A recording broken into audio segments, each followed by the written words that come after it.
Sveti Mikula čuva svoje borce. Teška je pomorca sudba, puno ih se ne vrati, svaka mareta je gruba, a kako tek familija pati. Tribalo bi češće iti, krunicu izmoliti, da Sveti Mikula nastoji bditi i dalje nam biti u milosti. Kad po moru plovimo, uvijek mi na nje mislimo, da se sritno kući vratimo i opet se pomolimo. Kažu jedriličari, nautičari da pogledom u Marin znaju put im je pravi, vodi ih uz Larin.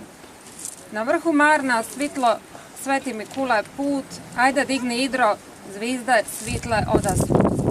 To zasloge su ove kapele u kojoj nam sva nada da vrtiće propele izdizat će se Idra do sudnjega dana. Svetom se Mikuli poklonite, za žive i mrtve pomolite, da održimo ovu svetinju, nama Božju milostinju. Sveti Mikula, hvala puno ti na danima i noćima i dalje s nama budi ti, da svjetlost bude nam u očima. Rozalka Cukrov.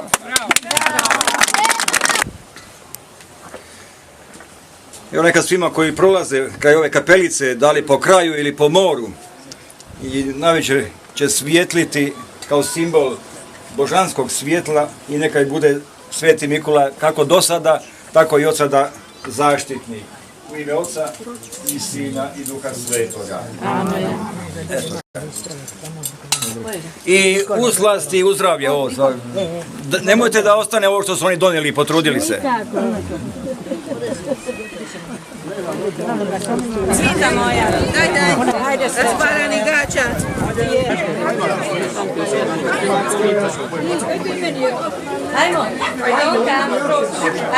I zahvalim bi se svima koji ste došli ovdje, puno mi je drago i to.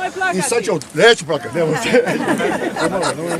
I Marija Grba, ona je došla iz Zagreba ekstra za to. Donala je 6 boca šampanjca, donala je bocu crnoga vina i donala je kip Crnog Nikole. I jedan aplauz za Grba.